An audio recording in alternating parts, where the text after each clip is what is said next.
I had terminal cancers. The doctors gave me 3 to 6 months to live if I didn't do what they wanted me to do, and I didn't. I am trained as a conventional oncologist. My fellowship was in bone marrow transplant, which is about as aggressive oncology as it can be. But in my office, I do something completely different. It's all nutritional. I've completely changed career tracks. I had a spastic colon in long, 15, 20 years before this, and so I thought that's what it was. But the only problem I had is that I ate, I eat dinner, and I'd have to run to the restroom. So I was in the midst of having been diagnosed, and I needed a lot of help to know what to do. And I didn't know where to go to get it because I had already made up my mind that I was not having surgery or chemo or radiation. Because I believe that I am led by a higher power, God, the Holy Spirit, I call him. I had been a journalist before going to medical school. It's kind of ironic. I ended up in medical research. I went to Brown University, which had no required courses, which is the reason I went. I designed my own writing major. Never had to take a horrible science course, the greatest thing on earth. And after college, my first job was at Time Inc., where my wife is now an executive, ironically enough. And I had very good teachers at Time Inc., and they were kind of nurturing my career. And my first cover story at New York Magazine, actually, when I was 24 years old. And then one of my editors challenged me and said, why don't you do some writing about medicine? I said, well, that's about the dullest thing I ever want to do. I want to do wars, revolutions, political upheavals. I want to write books. I want to travel the world. What does young writers want to do? They said, no, look into it. We want an investigative reporter. You're trained to do it. Look into cancer research, for example. Well, I said, finally, grudgingly, I said yes. Got to meet people like Linus Pauling and Nobel laureates, and to my absolute astonishment, because I was so biased against science and so geared toward literature and all that stuff, that these people at the high levels of science were really very creative. I mean, they're very brilliant, creative. Linus Pauling was extraordinarily brilliant. He won 2 Nobel Prizes.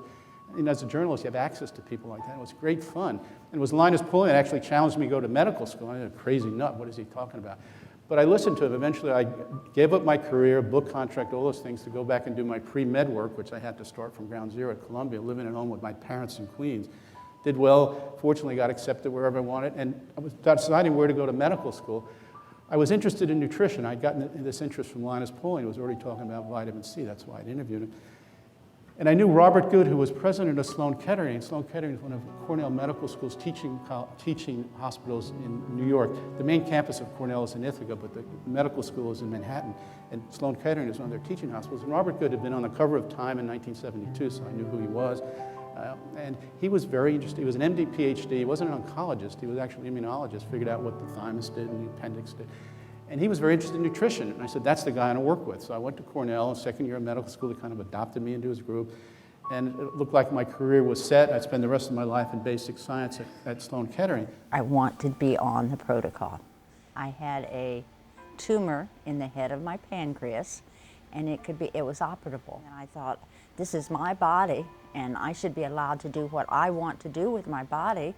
And I'm an intelligent woman, and I'm not making a rash decision. But during embryological development in the mammal, as the trophoblast first forms, a lot of the trophoblasts will eventually form the placenta, which is the connection to the uterus and the connection to the mother's blood supply. Wonderful, that's what they're supposed to do. But a lot of them don't end up there.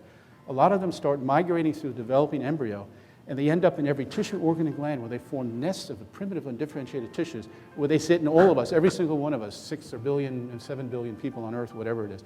In every one of us, in every tissue, organ, and gland, there are these nests of these primitive undifferentiated trophoblasts that kind of took a wayward path during embryological development. It happens in everybody, in every proliferating. The mature placenta is about 8 to 10 centimeters in diameter. It's like a pie, it's circular. It's about 2 inches thick. It has septa, like the slices of a pie. I think like slices of a pie. And these septa are narrow cell walls. On one side of the septa percolates the mother's blood, on the other side percolates the embryo's blood, and that's where we get the exchange of oxygen and carbon dioxide and the release of nutrients into the release of waste into the mother's blood supply. And it's not invading, and it ceases replication, and it's no longer angiogenic. It's a mature, well-behaved, quiet little organ. And Beard said this is remarkable because, indeed, if the trophoblast is a good analogy for cancer, and if cancer is actually trophoblast in its origins, if I could figure out what causes this remarkable transformation from the early invasive cancer-like trophoblast to the mature placenta, I would have the answer to cancer. By the way, did you say pancreatic cancer? And I says, yeah. And he says, and the tumor's in your pancreas? And I said, yes, it is. And he says, and you've had a biopsy and you've been diagnosed? And I said, yes, I have. I was with Kaiser Hospital, and she got, all my test results and my biopsy report and just everything, the blood work, and proof that I did have a tumor in my pancreas and that it was a carcinoma. I knew tumors meant something to do with cancer, and that's about what I knew at that point. I had no idea where your pancreas was. I had no idea what you even did with it. And so, why you needed it. This is life or death. This is life-threatening. So it was basically a tripartite therapy. This diet, this raw foods, plant-based diet, lots of supplements that he found helped him and the pancreatic enzymes, and the detoxification from things like the coffee enemas. He has an aura about him of being compassionate, and you could pick up on it instantly, and I did. Very intelligent, and was very positive about it, and I loved it. And so I put my faith in it. I was his patient and Dr. Isaac's patient, the two of them, till Dr. Gonzalez passed away in 2015. New England Journal of Medicine, the preeminent medical journal in the world, a group at Harvard Medical School before they got too fancy, were treating patients in a psychiatric ward with enemas and colonics, and they were getting better off medication going home, bipolar, schizophrenic, and they hypothesized that a lot of mental illness might be toxins coming out of the intestines. Cleanses were awesome. The coffee enemas I thought would be scary, and they were good.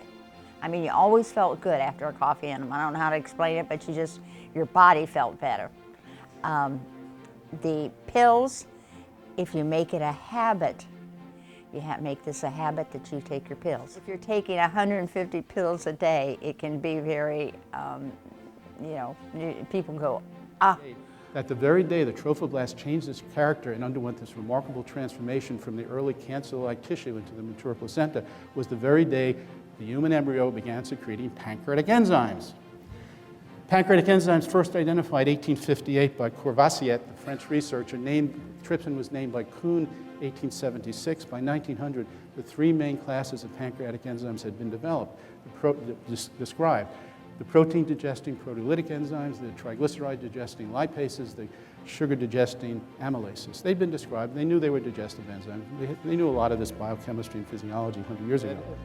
Yeah, they have that function, but based on my embryological studies, they also appear to be the main controlling element of placenta development. And since the cancer is not only like trophoblast as an analogy, but actually is trophoblast in its origins, pancreatic enzymes, since they control trophoblastic development, must be our main defense against cancer.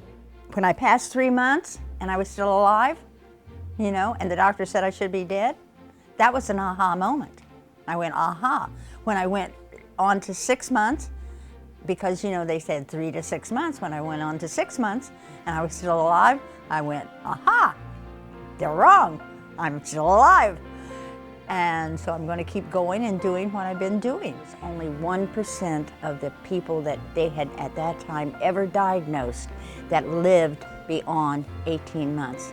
So my next big aha moment, and I celebrated it with my family and my friends and everything, was when I lived to have passed the 18-month stage and say, yeah, I'm still here and I'm still going strong and I still am not sick. Nervous system. Now I'm going to review a little physiology from first year. You guys have all heard of this before and you'll remember it.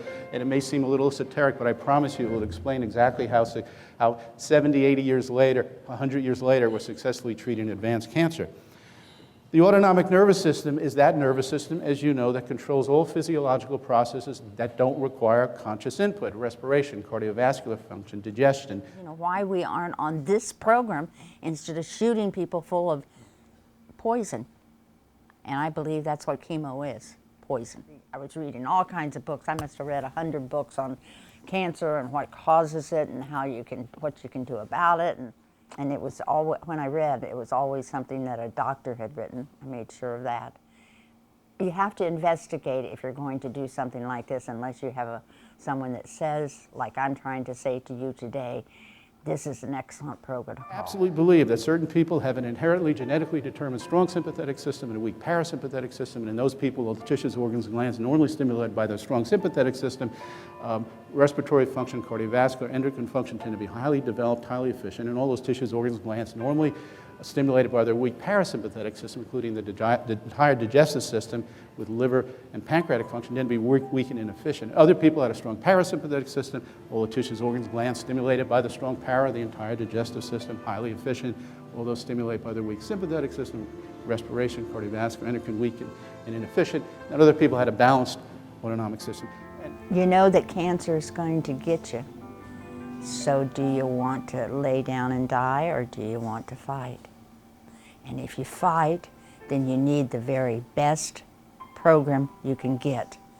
And I believe this is the very best program you can get for cancer. Okay? That's honest and right straight from the heart.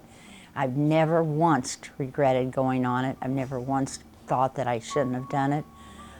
Just pick up your boots and walk down the path, and to do it, get back on track, because you will be so happy and you'll be here like I am. I didn't have a day that I was sick. Well, first of all, we can't raise the dead. If someone can't eat, they can't do our program. And, we've taken patients out of compassion, young people with terrible young, they can't eat, they can't do the program. We spent 2 years studying patients who didn't get well, which is a small percentage. And we can get their supplement orders. There's only one company that supplies the supplements that meet our standards. And we can get their supplement orders and determine whether they're compliant or not. The group that didn't do well, 9 out of 10 times it was compliant. So I want to thank you for all the research you did, all the fighting you did for us, for all the doors that you opened, and for the legacy that you've left. I count my blessings that I ran into Nick Gonzalez and the Gonzalez program. I count my blessings that I had a doctor at Kaiser who helped me all until she left Kaiser with everything anytime I needed a test. I appreciate all the work you did for not only me, but to all of your, they weren't patients for you, they were people. It's really not that complicated. People should be eating the foods they generally like, and people should avoid experts. People run into problems where they avoid what their instincts tell them and listen to experts. Like people that are genetic meat eaters really like red meat. They enjoy it. They'd rather have pot roast than dessert. They don't crave fruits and they don't want to eat a salad. They hate salads. They force themselves to eat it. They shouldn't be eating salads. So usually you should eat what you like. Genetic vegetarians don't like red meat. They feel sick when they eat it. They hate it. Their idea of hell literally is Christmas or Thanksgiving dinner. It's too heavy. It's too rich. They want to have a salad or a candy bar. Balanced people will eat at a smorgasbord. We take a variety of foods. So you can usually tell by your own instincts. I'm in excellent health. And that people smile when you say that but you don't realize until you start looking around what other 78-year-old people are going through. And I can't say that there's a day that I can't get up and go to the beach and walk on the beach and, do my housework and take care of myself and my husband.